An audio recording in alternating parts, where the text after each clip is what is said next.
On bebe wiza, oh wiza, oh wiza, wiza, wiza, wiza. On bebe wiza, oh wiza, oh wiza, wiza, wiza, wiza. Zimba sinzingi vavanza, ayela tweti bonanga, utatamana musambila, ateye kunando. Oh baby wiza, oh wiza, oh wiza, wiza, wiza, wiza. Oh baby wiza, oh wiza, oh wiza, wiza, wiza, wiza. Voilà, mbote bandeko balandi émission masolo na mboka. Toujours ça la spéciale centenaire moko toyebi le 6 avril au tikoleka bandeko na biso wapi to kumisaka to sambelaka prophète Simoki Mbangu to célébrer centenaire et le lorsque to sala moi analyse tuba makamone simbiti nakozalanga mokoti nde bozali komona tokozana invité na biso je crois beaucoup ba déjà pas si longtemps matondo mingi na l'ingénieur Mike Tubanza l'infatigable yindi azomi bongo na sima ya matalatala yindi azosunga biso potokomela bino na bandako nangonga obino bozali kozwa biso totombeli bino bolandi malamu ya émission o masolo na mboka ndenge tolobaka katango nyonso mboka elengi soki na mboka makambo zate mo to fanda to solani to boizati do il faut makambo ezala na mboka to fandi to sololi to beti li solo et pour to zui compromis ya ndenge nini esengeli to otambola na mukolo na lelo na kozalanga mokoti to kozala na Dr Jonas Ntsumbu le naturopathe elongo na yende toko obeta masolo toyeba tout ça na ba analyse ya centenaire début ya ministère ya Simoki Mbangu centenaire ou peut tout fêter est-ce que je crois beaucoup bana ko découvrir le long ya émission oyo en qui je salue mbote Dr Jonas Ntsumbu mbote ndeko lorio ke bandeko nyonso bazali kolanda biso pe bako profiter pe kolanda biso na internet bako kolanda biso voilà, matondo mingi boni santé salement santé zali très bien santé zali très bien dans tout en esprit na bien pe na santé physique na bien. OK, matondo mingi Dr Jonas Ntsumbu, matondo mingi l'ingénieur Mike Tubanza l'infatigable l'homme de yes kala na kutana emele le susu mbonzo na mbonzo salinga be makasi. OK, Dr Jonas Ntsumbu elongona yo to sala mo analyse moko sur Simoki Mbangu, non pas celui qui est en Kambalelo mais Simoki Mbangu abandaka ministère to koyeba ye azanani abandaka ngoka donc to komeka ko décortiquer yango na lulingi ouana. Alors tout bana mbala moko emission na biso yebisa biso nano Simoki Mbangu d'abord azali nani. Bon, merci beaucoup. Nazo ko intervenir dans cadre ya chercheur spirituel voilà. Négro-africain, c'est-à-dire les Akaka Simoki Mbangu nous allons analyser, nous allons analyser pe Nzambe ebele o ezana kati Afrique o ekwezo et quoi kozala important ce qui t'applique ki yango mais actuellement le roi na Congo awa tolinga ki pe to sala ki effort ya koyeba Simoki Mbangu na profondeur azali nani alingi nini asala nini biso pe to sala nini. Simoki Mbangu azana ba définition ebele oyo mutu na mutu lolenga azali ko monela parce que ba musu bazali ko mona ye na makambo oyo asala bango comme Nzambe musu bazali ko mona ye comme muslimo saint musu bazali ko mona ye comme prophète musu bazali ko mona ye comme sauveur mais d'emblée d'une manière générale oyo to moni par rapport ya ba trace otolandi na maloba na ye na oyo asali monani na misu Simoki Mbangu azali sauveur. Azali sauveur. Na oye mone na misu na o asali. Mais mutu na mutu azali ko définir ye la lengi azali ko moni la na mai oya moni kati na ye mais d'une manière vraiment explicative azali sauveur.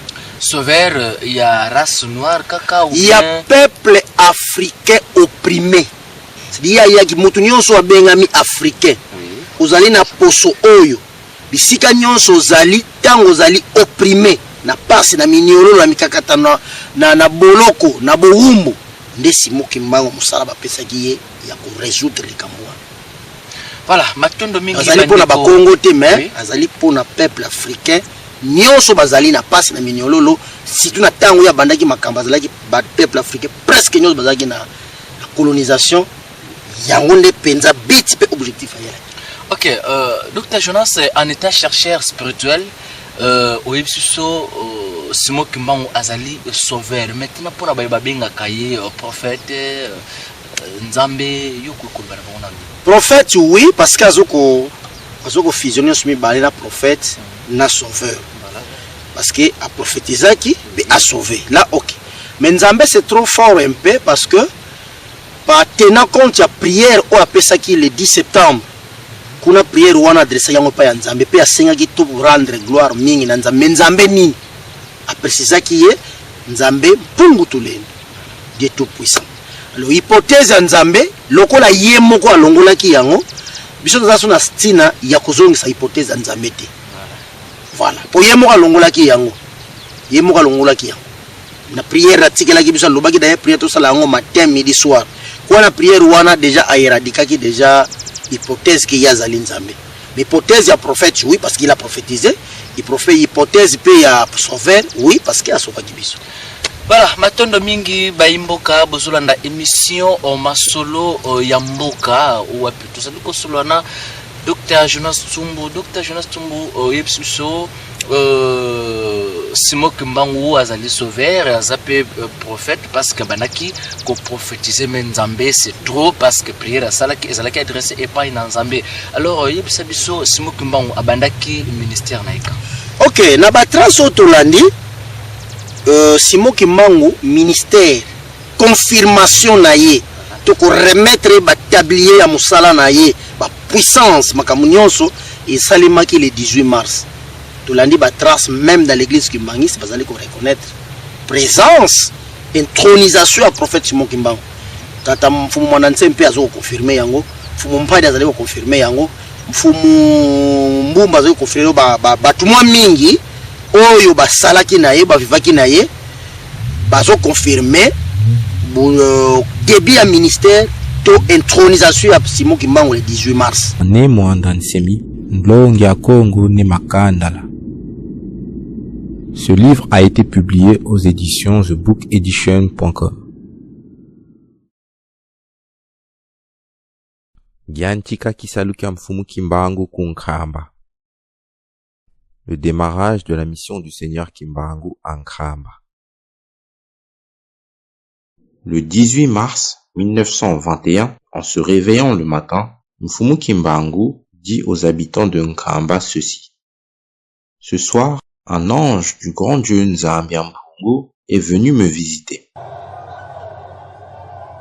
En mars, le 17, ezali la fenêtre et puis makina likolo kolo yeso lobi na tata Simon Kimbangu lobi le 18 nazali koya lobi le 18 nazali koya Centenaire ya début à ministère à Papa Kimbangu le 18 mars 1921. Centenaire ya début à ministère à Papa Kimbangu le 18 mars 1921. Azoko ndima yango alors ko bosana te soki eloko ebimi na munoko ya mpadi il faut qu'on y aille parce que mpadi azali parmi batu ya suka ba monaki Simon Kimbangu parmi batu o bakangamaki pona makamba Simon Kimbangu o bavandaki na ye na prison alutango mpadi azolo balikambo tata mpadi azolo balikambo ndimela ye parce que bango ba monaki Simon Kimbangu. Centenaire ya début à ministère à Papa Kimbangu le 18 mars 1921. Posaki ba question. Voilà. Donc en réalité musala Simon Kimbangu fallait date za la pena où il fait la retenue le 18 mars. Le 18 nazali koya. Alors pourquoi Tolongo le 18 mars tu m'as le 6 avril? Bon le 6 avril le 18 mars on a 1921 toujours 21. Alors pourquoi Tolongo qui le 18 mars tu es le 6 d'ailleurs na ba trace Tolandi miracle mi bandaki melaki ko misalemela avant même le 6 avril. Mais to continue un problème le 6 avril parce que 6 avril peut évidemment prophète salaki likambo ya monene. Mais au fait fallait qu'on retenir date le 18 mars. normalement en réalité mais bangunza oya solo solo baretena kaka appelle 18 mars ndeti batata mpadi ba célébrer 18 mars le 6 avril ba célébrer ya moto parce que 6 avril les gens na ba confusion belé na kati ba mso ba lobby ezali fondation de l'église mso ba lobby ba belé mais ce qui est vrai le 6 avril un bon matin ezalaki na maman moko azalaki kobela na mboka ya Ngombe Kinsuka tukomaki pe wana mama wana maladi na ye eyebanaki contre mobimba parce que ba féticheur ba guérisseur ya ndenge na ndenge baleye kuna mama wana zai kobika te akina problème ya moto Dr Tozo lukato ba vérité sur Mugumbango ko biso maladi yango soki ezalaki nini ezalaki mutu ezako bekta ye pena ndeti bangonga d'ailleurs babanya ko zo ma suppose la mo kimia bazui mabanga batie fini mutu nde boyoki ayoki mo kimia soki ba fini mutu te en tout cas moyen te et dira ki peta molai. Alors un bon matin c'était le 6 avril prophète abongami pour akina zandu ya nsona kinyenzi izaka pemi na nkamba ba 12 km comme ça nde kolongwa na ye na ndaku mungongo ya mpungu tulendo yebiseke lekana Ngombe Kinsuka sasa mama moka zawana banda ko belelanga banda tamulai vraiment na yoki siko que cette fois-ci da résoudre dossier na lekana bikisa yi simoki mangole akene mbala moko pa mama wana abeti contour a contourner ba oba yebi Ngombe Kinsuka a contourner ba oba yebi Ngombe Kinsuka na nzela ya se o côté za nzela ya ndako papa solo akesi masima na kiko bima po abima côté ya kumba nzambe a rappeler lisuzu mena yebisa ki o makambo salisa mama wana no ndi azongia kei akoti kuna tali mama bibolo na mabanga bebe soto longoli mabanga awa de ko yinda po eso esala kena trouble de comportement voilà abibolo ndi asali libonde li na ye et puis abixie c'était comme ça c'était le 6 avril maintenant partant de le 6 avril yango ekoma kindeti début ya ministère or ezalaki na guérison ya mutu ya mama Kantondo. Bon là on fait des entre parenthèses est-ce que tu veux considérer yango début ya ministère parce que ministère mi bandelaki le 18 mars est-ce qu'il faut considérer le 6 avril bon chance que ça na explication que début ya ministère pas tellement mais ça début ya fondation église si vous voyez fondation église là ils ont une explication claire l'église Kimbangisa a été fondée sur base il y a guérison de maman Kantondo. Alors maman Kantondo normalement fallait la béatifier comme Sainte Vierge, Sainte Marie, bien Sainte Mokoboy parce que c'est à base de guérison dans une église de Salema. Bon, je ne sais pas bamba kulutu ba kotala makambo na su ba komona ngo ndengeli. Voilà, merci au docteur Jonas Tsumbu. Le 18 mars, le début du ministère vrai. En réalité. Mais le 6 avril, Ndesco Ayeko Biki Samutu. Nangombe Lute. Nangombe Kinsuka. Voilà, Ngombe Kinsuka. Et Wanandesco tu confirmer pena vrai maintenant. Début naye. Ya musala oyo batulelo bazo mais non moi ça et ça là moi pas si dans sa recherche là se retrouver devant dilemme. Comment va retenir Simon Kimbangu le 6 avril, mais va retenir maman Wanati? Phase à la paix Moussante. Parce que c'est à base il y a maman Wan de l'église de Salimani.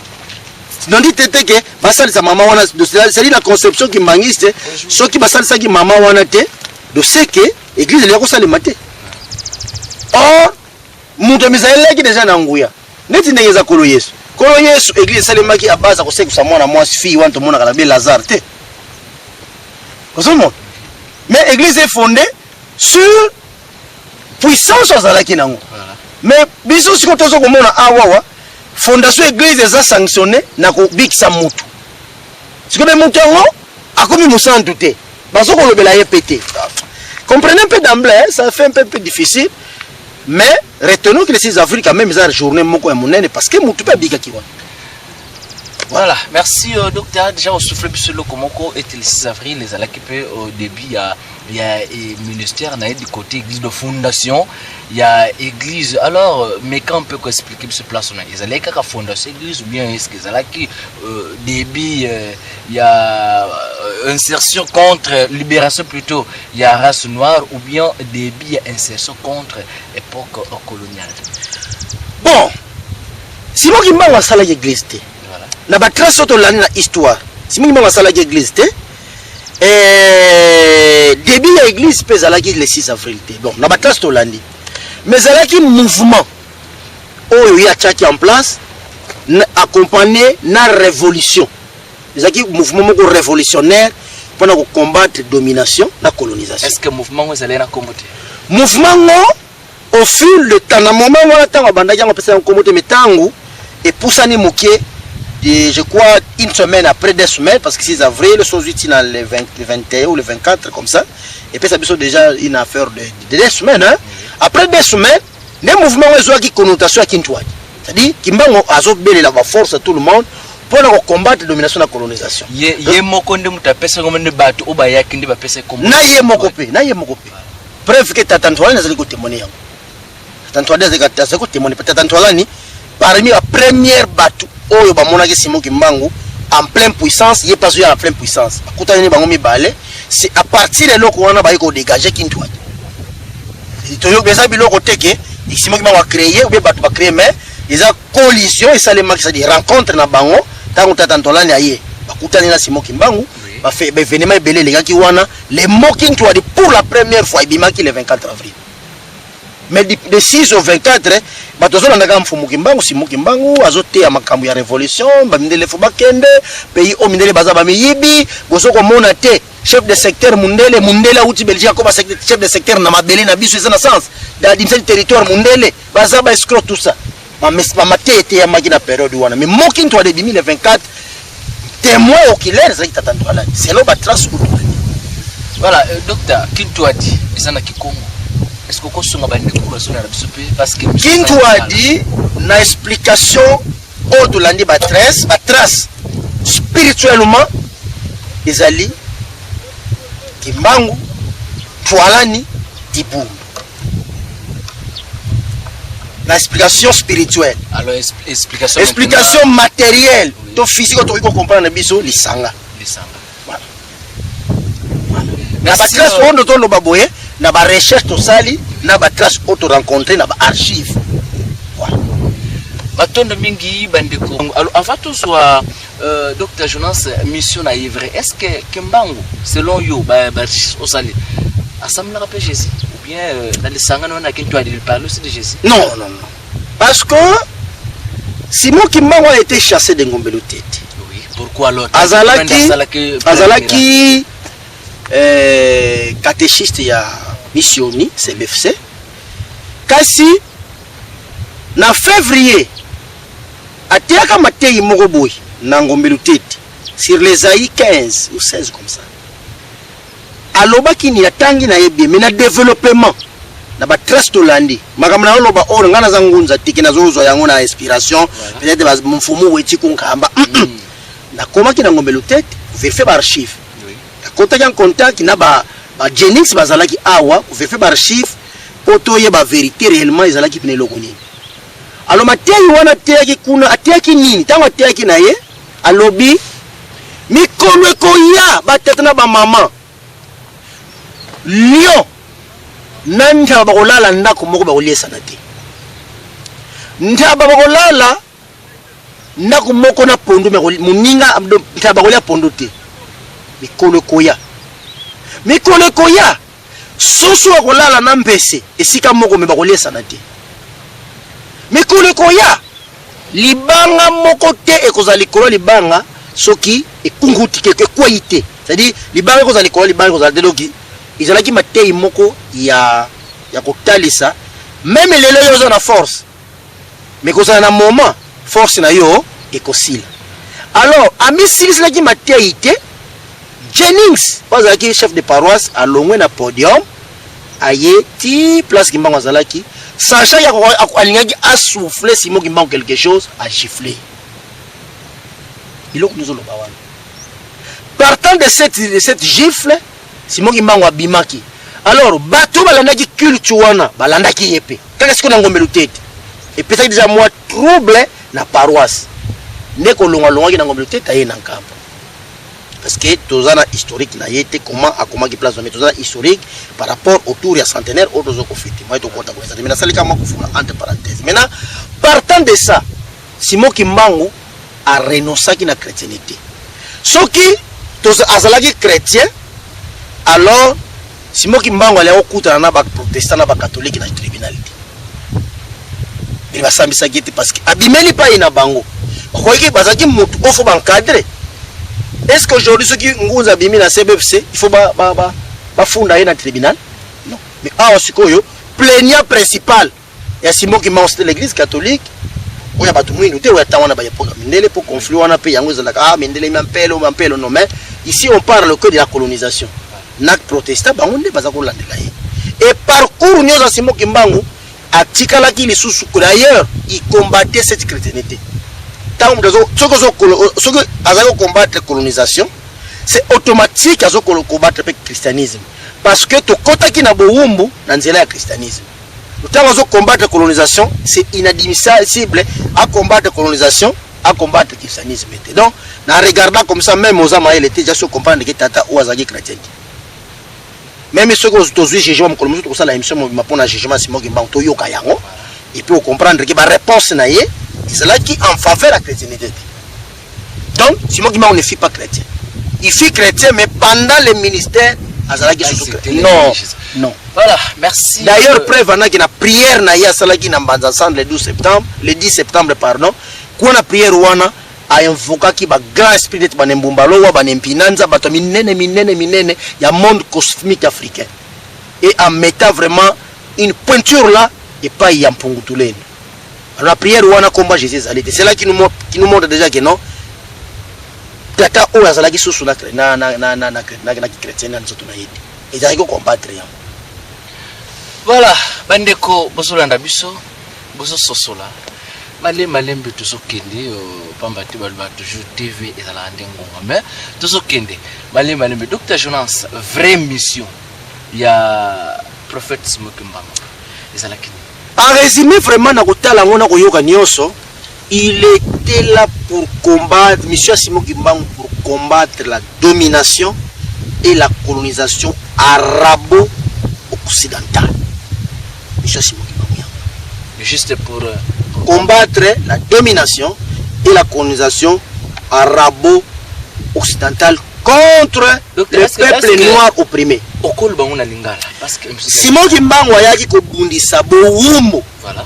Il y a peut-être domination. Comme on est la biso, na batu bautaki na Asie, ba arabe, ba israélien, oboku misaka libota na nzambe ba nyoko la biso to nyoko na kombo ya nzambe ya Israël. To nyoko na ba Israël wana. Aya ko bundisa yango pona le poso nyonso ya mwindu o ezalaki déjà na colonisation. Voilà monsieur Simon Kimbangu. Aya ki te pona ama biso na lola, beto mataya ko juger mokili, non. Il serait juste pour combattre la domination et la colonisation arabo-occidentale. Voilà, merci Bampanga Lusolo Bilandi ya émission Masolo Yamboka. Bisikonos Bozolanda biso plutôt tozotomba bino bolandi malamu penakansi bozo sosola epai wapi touti epai wapi tokomi epai wapi tozali kokende Dr Jonas Tsumbo 100 ans le 6 avril, on peut tout reconnaître que déjà le ministère, il y a prophète Simon Kimbangu, le 6 avril 1921, le 6 avril 2021, 100 ans. Partant, il y a mission à Yenan. Est-ce qu'il a échoué ou bien a joué réussite? Non. Simon Kimbangu a échoué, voilà. Parce que première base à Jeta, c'était à combattre la colonisation. En parlant ceci, Ndele encore mutumwenu Ndele. Ndele faut quitter Mboka ou faut quitter. Pe et loko oyo na loni awa pour combattre la domination biloko nous on a tiré en place et que chouette beaucoup de indépendance. Besoin qui paie indépendance. Au moins cette indépendance, c'est parce que Bakasavu Bobakufi déjà. Baveki ngotolo bakufi, bamutankanza bakufi, bamutanzalando bakufi. Batu bayeba ki secret dépendance bimela wapisa batu. Papa dengenda bakufi parce que na ko rappeler peke en termes ya finance oyo esala ke to dépendance dengenda ki finance. Wana to kubozo. Apesa pena mongo en espèce pona mettre croquer aya. Avocat na biso oyo a défendaki na dernière minute pour que en tout cas roi alemba kaka ba libérer indépendance dengenda pesa ki mbodo. Ba fi wana bayebaki indépendance bimelaki wapi.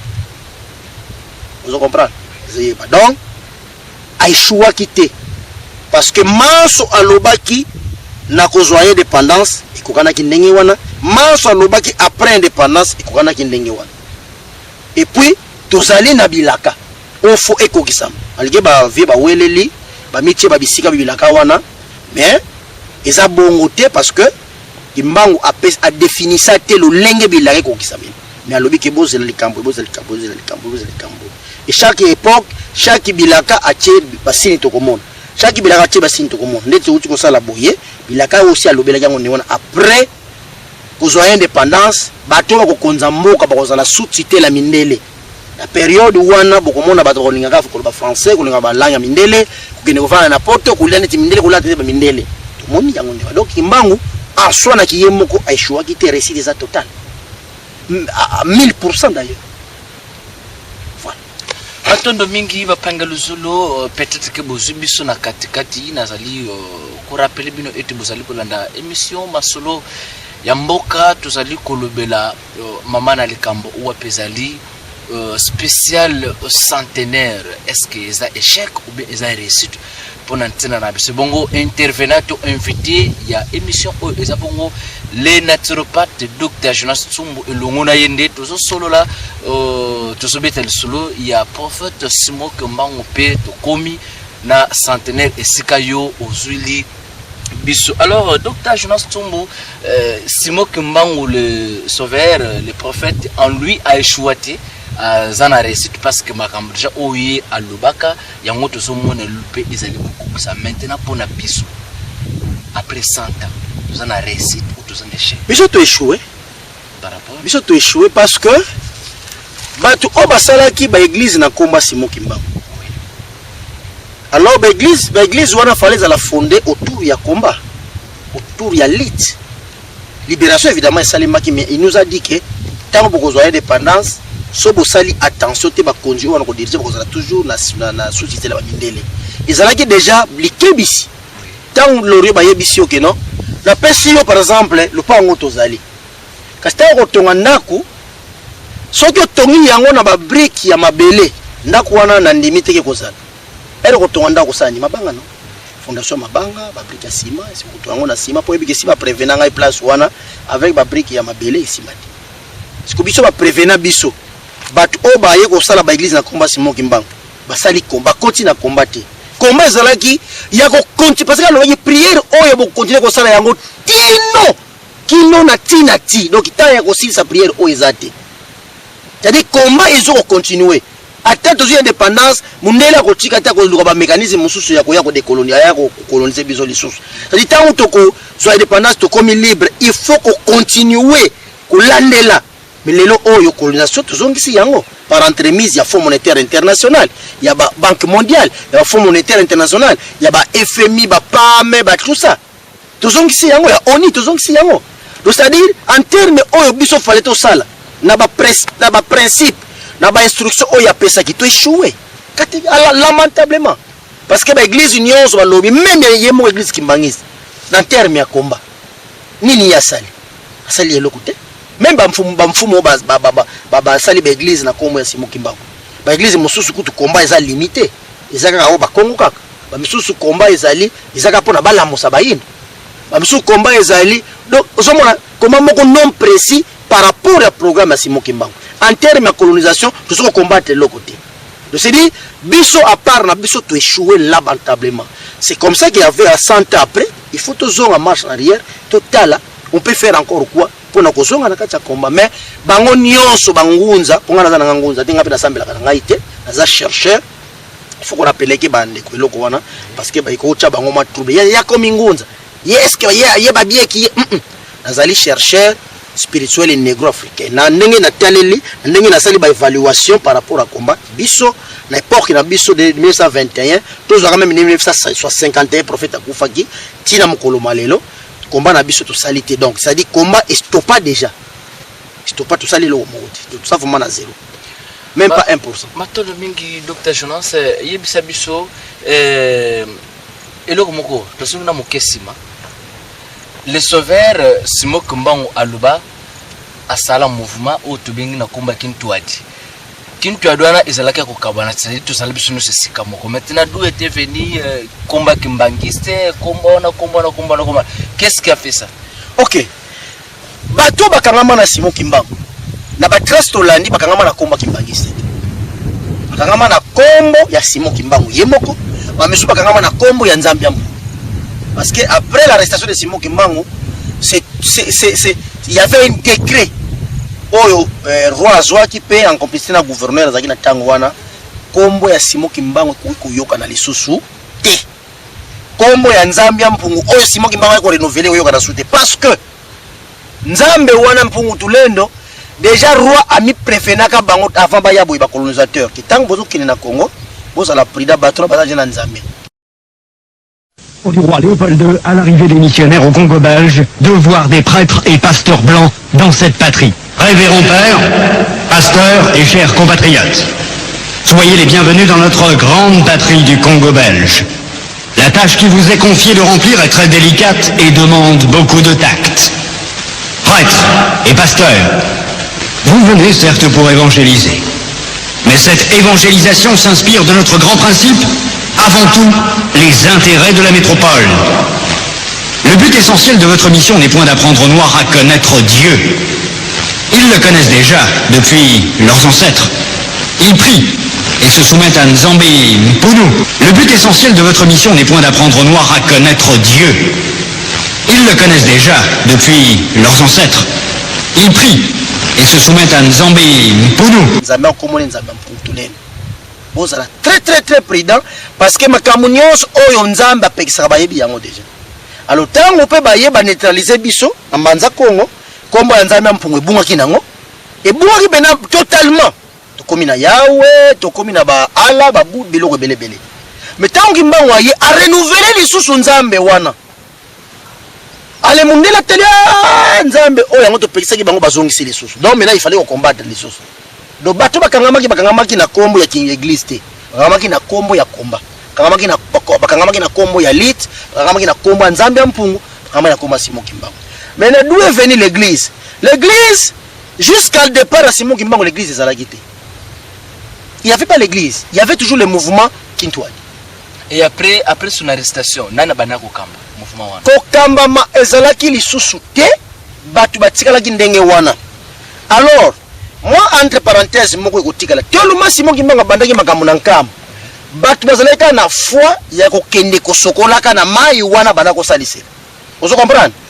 Alors nkamba ezalaki militarisé basoda bazalaki wana batu bazako kendeke na ndako ya mwasi ya Simon Kimbangu. Mwasi Simon Kimbangu il assume pour kolakisa bango place mai wana ezali basokola soki kotoka batoki. Vous comprenez? Mais na théorie de maman Mwilo il n'agissait pas au nom de l'église. Je ne sais pas, na ba trace Otolandi, to moni trace teke Simon Kimbangu a lobby combat auto kosala ngona mwasi na ngai. To yoki penza ti, to kuti ba trace ona te patata mpa di ba témoigner te, patata ntwala ni pe ba témoigner yango te. Ba to bakanga pa maman Mwilo kanga makiti. Maman Mwilo azalaki pas même na résidence surveillée, mais azalaki na village surveillé. Donc yiko tambola te, akokipe ko bimate.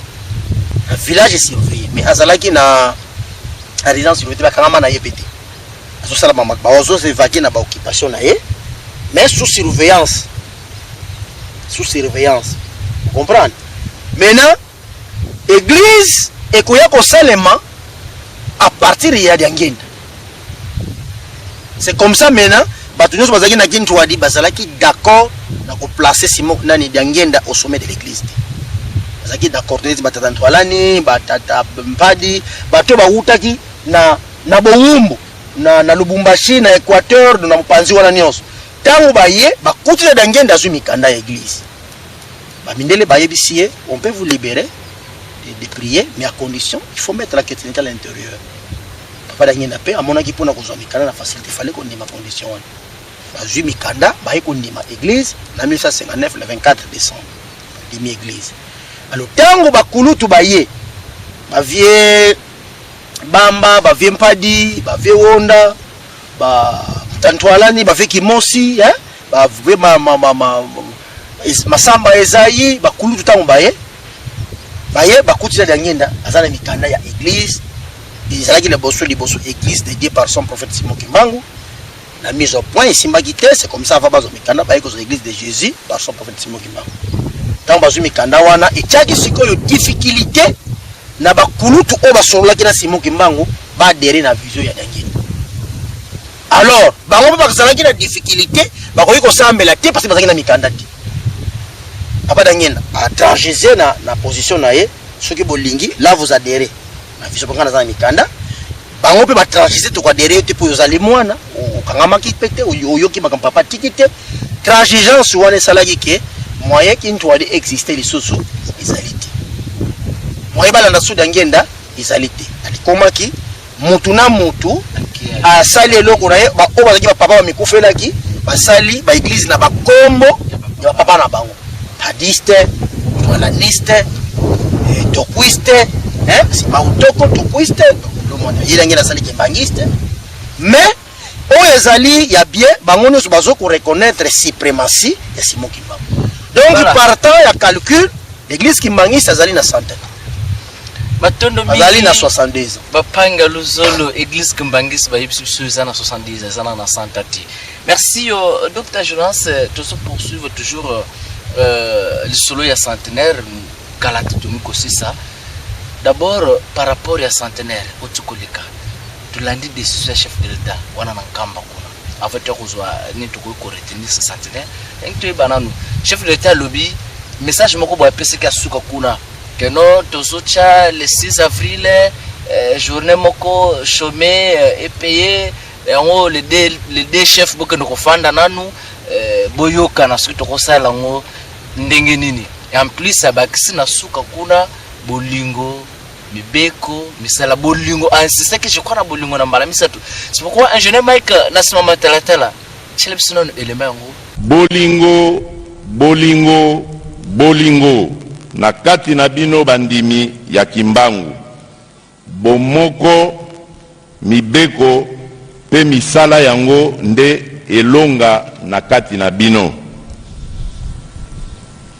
pona kosukisa na lingi naloba boye awa ba présenter bino papa président ya Sénat na papa président ya Assemblée nationale nazali ko interpeller bango ko senga bango balanda na lombango likambo nazali ko senga ya te date ya le 6 avril ekota na mikolo oyo ekobanda kozala férié boyoki yango pe na monoko ya chef de l'État, son excellence Félix Antoine Tshisekedi Tshilombo est président en exercice plutôt de l'Union africaine. Docteur Jonas, Hollandi, Makambo chef de l'État lobby. Lobby le 6 avril, les deux présidents, il y a chambre haute, la chambre basse, c'est-à-dire Mbosonko, Diana, Bahati Lukwebo, Bafanda Nanu, Batala, et Koki Kozala, Nengeni, journée chômée. Et payé sur toute l'étendue de la République. Pour nous, il y a un message on a d'abord ça le Nayoki mawa ou bien est-ce qu'il y a un monde tout banda cause la nation Nayoki mawa parce que après que le chef de l'État lobby bongo bati ba beti mabo beti ba fanfare. Voilà. Yango de salinga mawa. Je ne sais pas plus qui bio batu ba comprendre qui langage codé ya Mkonza Mboka. Na ebité donc ngata balanda yango a parce que j'ai annoncé que loko wana na batu ba sepeli male moto zo beta Mkonza Mboka na continue na makanisa fait ce que des politiciens mon frère son comme chef de l'État il y a un peu moins ba connaissance moi ko bakisa mawana moi un certain dosage à Bonzambe ko bakisa parce que Félix Tshisekedi il s'attendait que akomona bana ya kisolokeli na kati ya temple akomona bana na ngenda na kati ya temple akomona mbutane mwana nsemi na kati akomona mfumu nkusu na kati akomona mfumu menga na kati akomona mfumu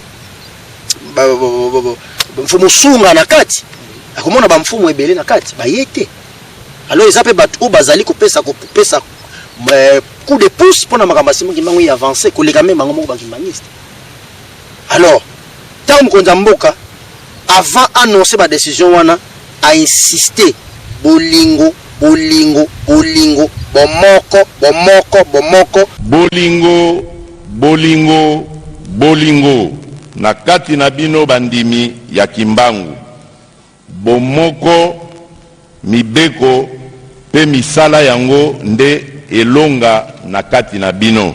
C'est pour vous dire qu'il interpelle les églises kimbangistes bazongi sabolingo indirectement.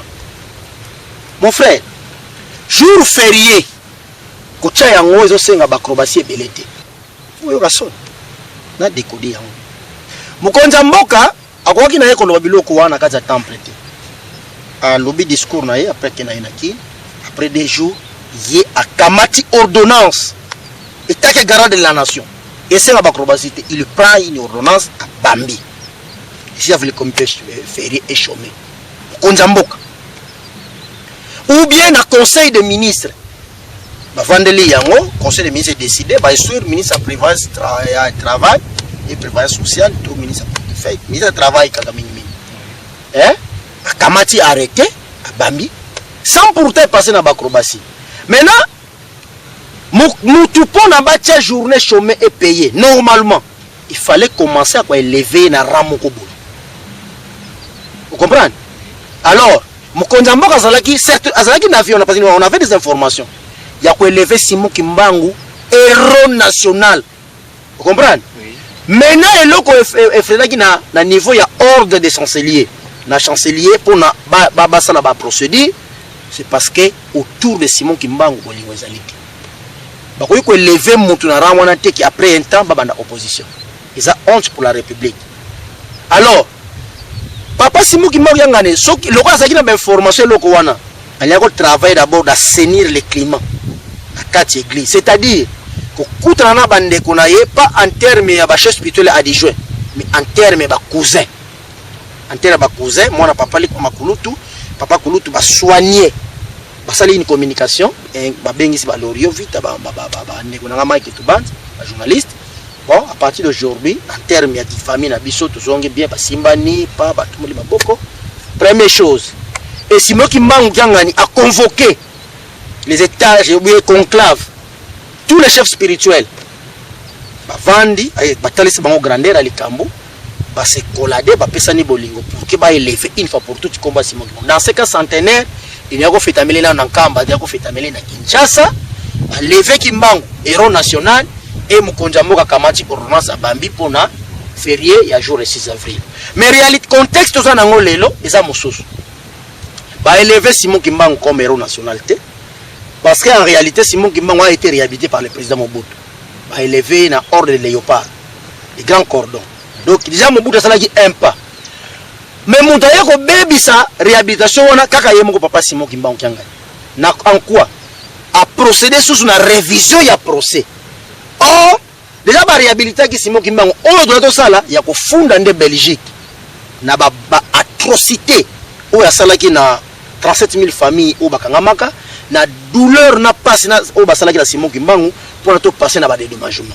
C'est ce qu'on devrait faire. Mais biso to réviser procès à l'absence de bateau bakondana qui. Donc ça dit ça c'est légitimé et atrocité au Simon na sala droit mais na kotala ka bonazo monake c'est comme ça biso to zana biso d'accord to pardon significa une sens il y a pardon voilé. Voilà. Maintenant na mukuse dazo pesa ba détail pour bato ba comprendre. Surtout que bon to ka brutalement na bato ba comprendre. Si qu'on a mukuse mukonza mboka lobby le 6 avril parce que na pesa ba détail wana ke possibilité qu'on soit décision wana et qu'on kozala nango mais mokonza mboka changeant wa lobby sénat na parlement ba val ça dit d'une manière président lobby sénat na parlement bozwa langue na bateau yo ba yokana d'abord bon on est ko procéder na on va louer journée le 6 avril c'est clair donc mokonza mboka et un message codé donc na on a yebisio ça va prendre du temps kozala automaticité ça automaticité parce que et journée fériée et chômée c'est un acrobatie mingité mais on comme il y a acrobatie c'est na evanda parlement evanda pour d'abord lobby là d'une manière intelligente qui pour bawati le ko ba ko bengisa Simon Kimbangu Kiangani qu'est-ce qui ne va pas avec ton église oh non tous en abiso bien mais bandi comme sous bazade vous nous dites quoi c'est que à travers le logo au président a betango indirect mais je sais qu'à partir de Mutalokwebo la sagesse na ye Mutambo son code la sagesse na ye ba ko intervenir pour que avant to comme la journée payée et chômée pour assainir le climat de l'église kimbangiste bazonga na bolingo pour ndenge bazo ko enseigner haine wana na ko élever Simon Kimbangu na héros avec la haine ko lever Simon Kimbangu na journée fériée mais avec cette haine là ils kuna ils ont moins passé. Voilà un peu l'analyse nanga par rapport à la décision chef de l'État. Voilà, merci Bapanga Luzolo bilandi ya émission Masolo Namboka tozali kosolo la sur centenaire ya église Kimbangiste ou peut-être ko fêter le 6 avril et lilo tozali ko sala mo analyse na yango na chercheur spirituel qui n'est autre que Dr Jonas Tsumbo. Docteur tokome presque na suka ya émission o mais na mokuse nini tokoki ko retenir na centenaire.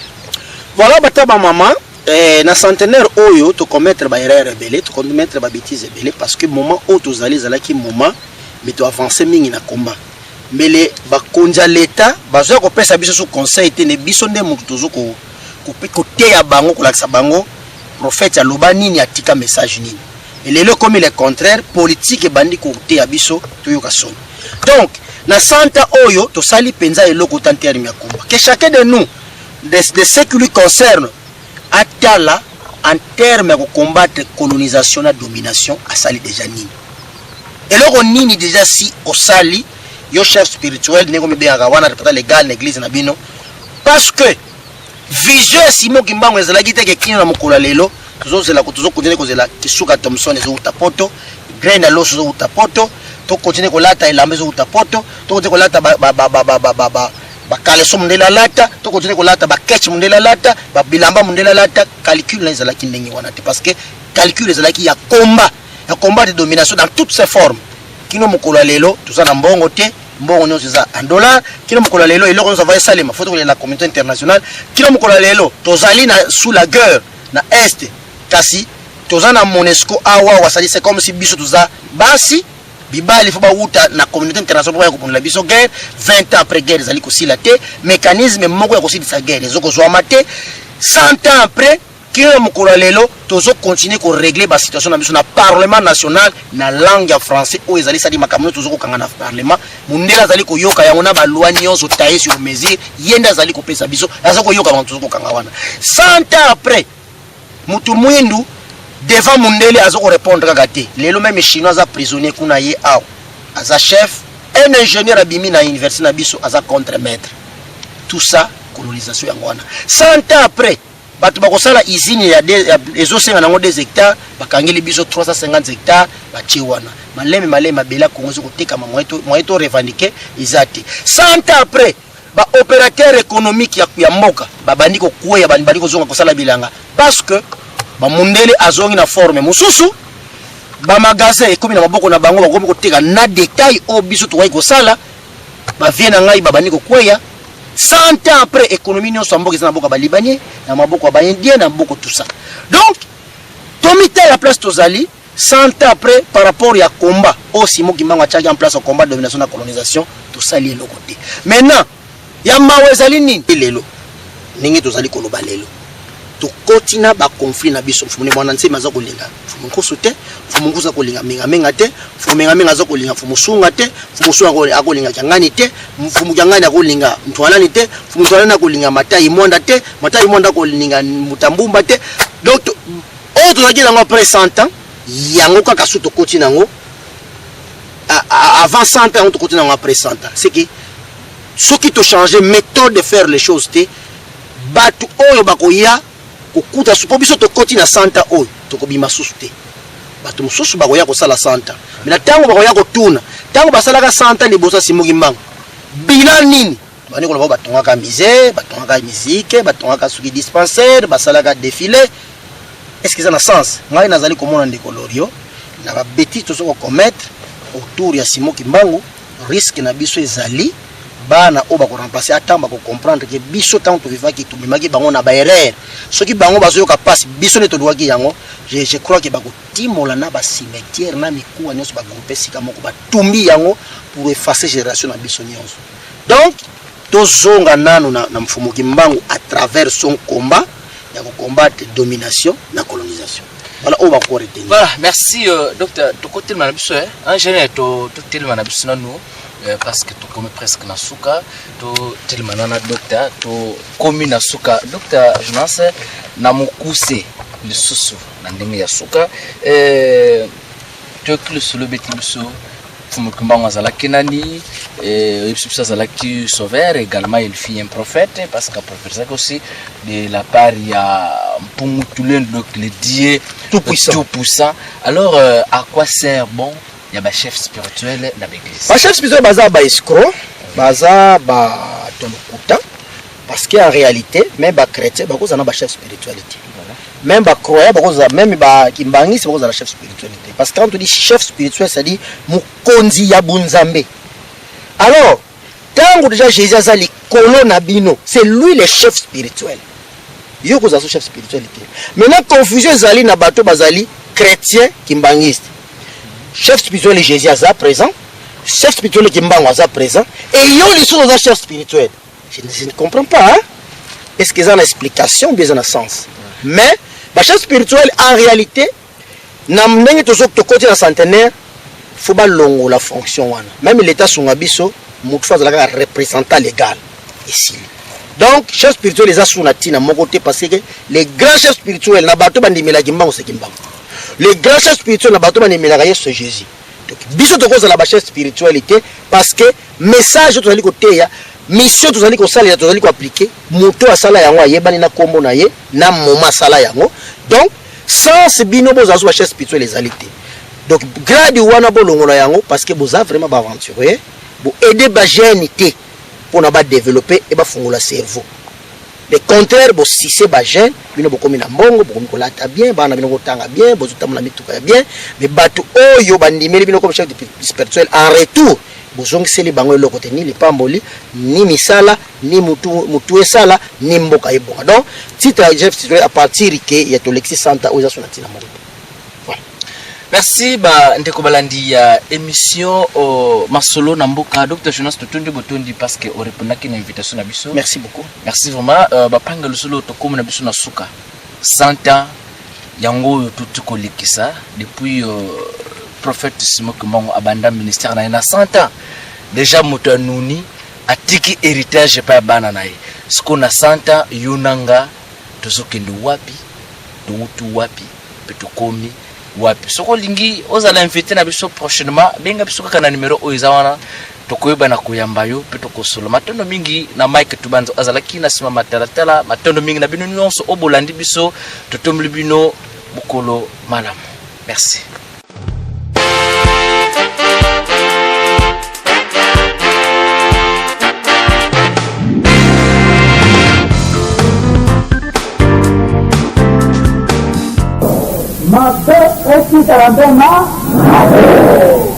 La vérité, écoutez Kalabele, la vérité. Les mensonges restera toujours les mensonges. La vérité finit toujours à triompher. Solo, écoutez Kalabele solo. Et Lukuta, écoutez Kalabele Lukuta. La vérité, bombe moko, ya ko détruire yango ezalité.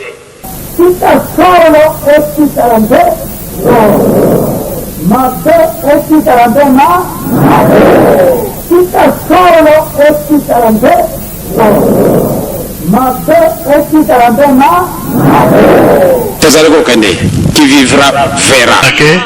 Una tozo kende ekoinda. Dango nzambe akotombaka kosilika. Botozo bebisa programme na ye makasi. Centre Bravo Plante. Allez, besi Kimpese, besi Lukala, besi Congo Central, tukudi na Timoko. Bandeko ya Kimpese, Lukala, Mbanza Ngongo, Kisantu, Kwilungongo, Congo Central Mobimba. Bomitung Santi, solution à bino, ezali toujours Centre Bravo Plante. Centre Bravo Plante, azaliko salisa peko prévenir biso na ba maladie belé. Bino bozali na Kimpese, na quartier 1, quartier 2, quartier 3, quartier 4.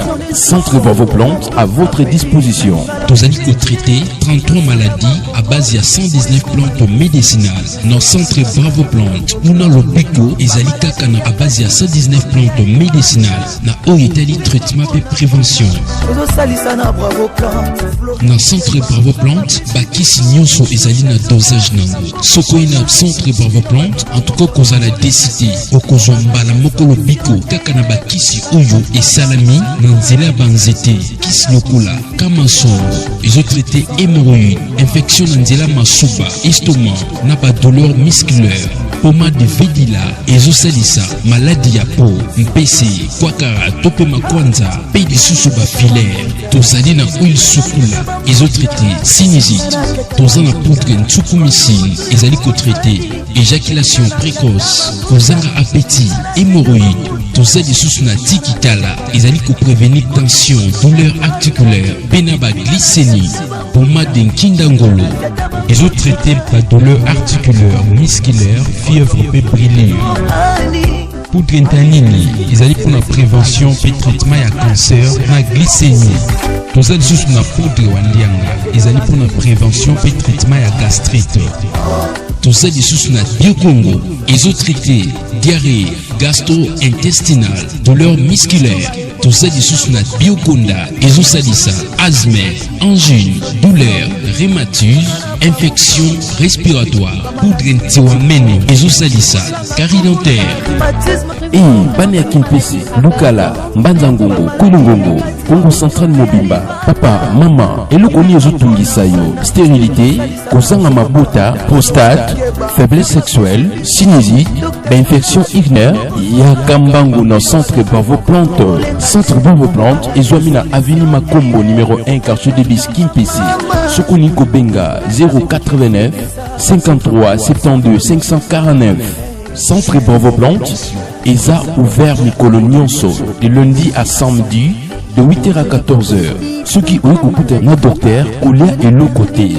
Tout ça à base de 119 plantes médicinales où ils allaient analyser pour traiter 33 maladies. Bana Kimpese, Lukala, Kulungongo, Mbanzangongo, Kisanto, Ponabino, solution ici et Monana. Centre Bravo Plante, médecine traditionnelle scientifique Congo. Olingi Komona Zotonayo et Zonga Nenge Zalaki Kala, Yakambango no Centre Bravo Plante pour votre traitement et prévention. Oye Malam na Bino Bon sur nos centres Bravo Plante. Pas maladie de la peau, Kosanga Kobota, rhumatisme, règles douloureuses, dermatopée prostate, infection urinaire, caca.